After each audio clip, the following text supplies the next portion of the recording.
Just Stop Oil's done it again. You're talking about the bald man who glued himself to that painting, right? Well, he glued his bald head to that painting. Yeah, here, I'll pull that up real quick. I'm sure it'll come up with Just Stop Oil. Yep, there it is.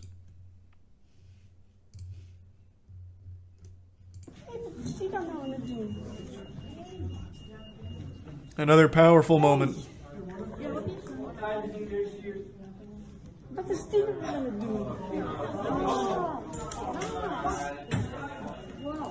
How do you feel?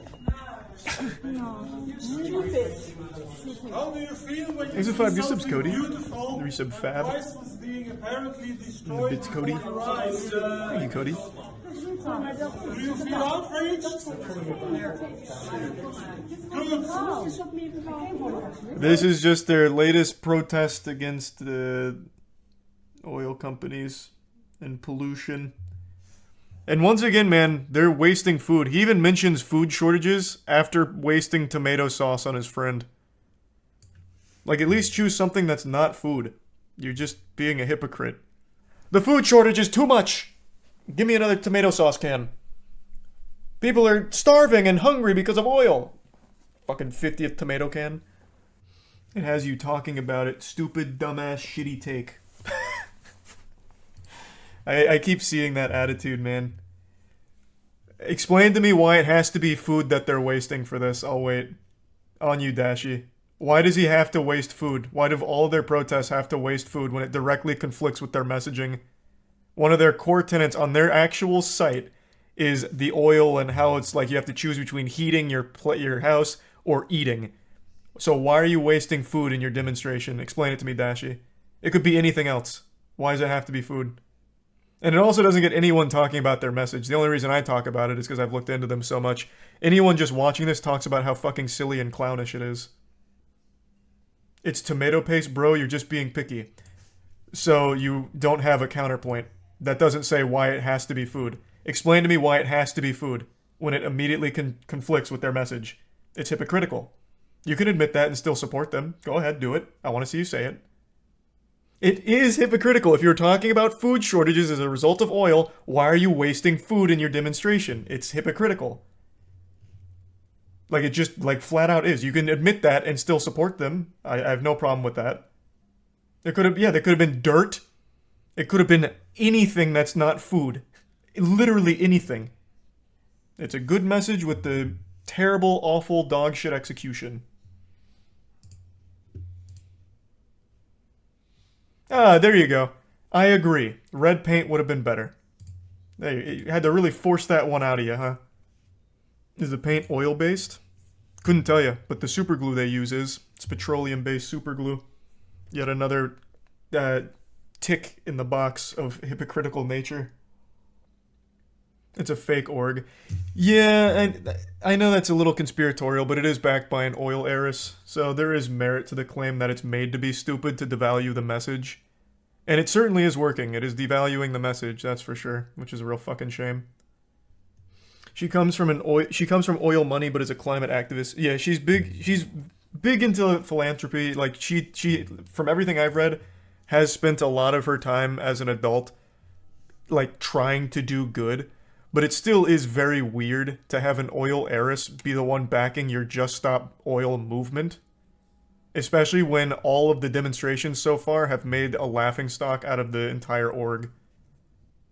A lot of philanthropy is just a scam, though. Yeah, I guess that's fair, but everything I've seen from her doesn't really indicate that she's doing it to be evil. But again, I just have a rudimentary understanding of her career. Lena Norm has an interesting video on the recent activism debate that I think would add some nuance to the conversation. I'm sure there's plenty of good takes on it. But here's my take on activism. If you need, like, a documentary is a wrong word, but if you need a very thorough explanation from a third-party source outside of the organization and outside of the demonstrations, you're doing a bad job with your activism. If your activism leads to the conversation of, wow, these people are crazy, and, like, end up devaluing the message, and you need someone to explain it for you, your activism isn't effective. If you want an example of good activism that not a lot of people reference, I believe it was last year, or maybe the year before, I think 100 scientists got together and made like a really giant protest, risked their career for the sake of delivering a message. And that one I actually thought was powerful. Not a lot of people talk about that anymore, and there's a reason for it. There's a reason you don't hear about actual good like activism, and it's because it doesn't get clicks, because it doesn't generate rage. It's good activism. And people like The Guardian like to show this message in a silly light. This whole climate change thing, they try and paint it in a bad way, so they'll have people like this on their front page. Yeah, that professor lit himself on fire in the Capitol. 0 mentions. Okay, that one I don't really quote as good activism. That one's really extreme. Like, that one is, like, really fucking extreme.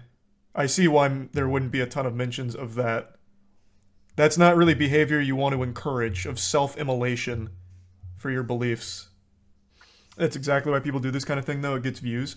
But views don't equate to good messaging, because the only conversations that get had by the majority of people are, haha, these clowns. And it doesn't go deeper than that. And that's it.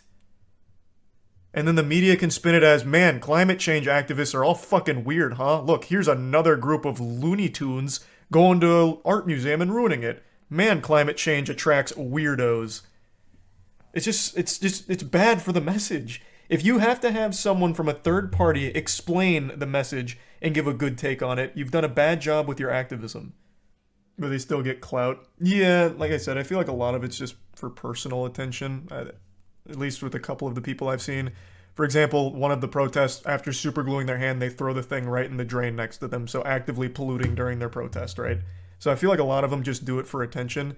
But I do think they're like actual good people in here wanting to make a positive change and not realizing that this isn't the way to do it. This just isn't a benefit to the message. Then how? Exactly like here, you know, why don't I just bring it up since I'm going to reference it again.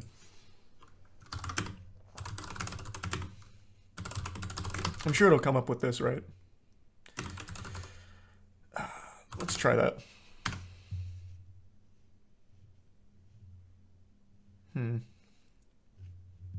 Here. It was actually this year. So even, like, more recent than I remembered. This is, like, good activism. Like, wait, no, this is the wrong one. Where's the one where they went to the boat? I didn't realize how often they've done this.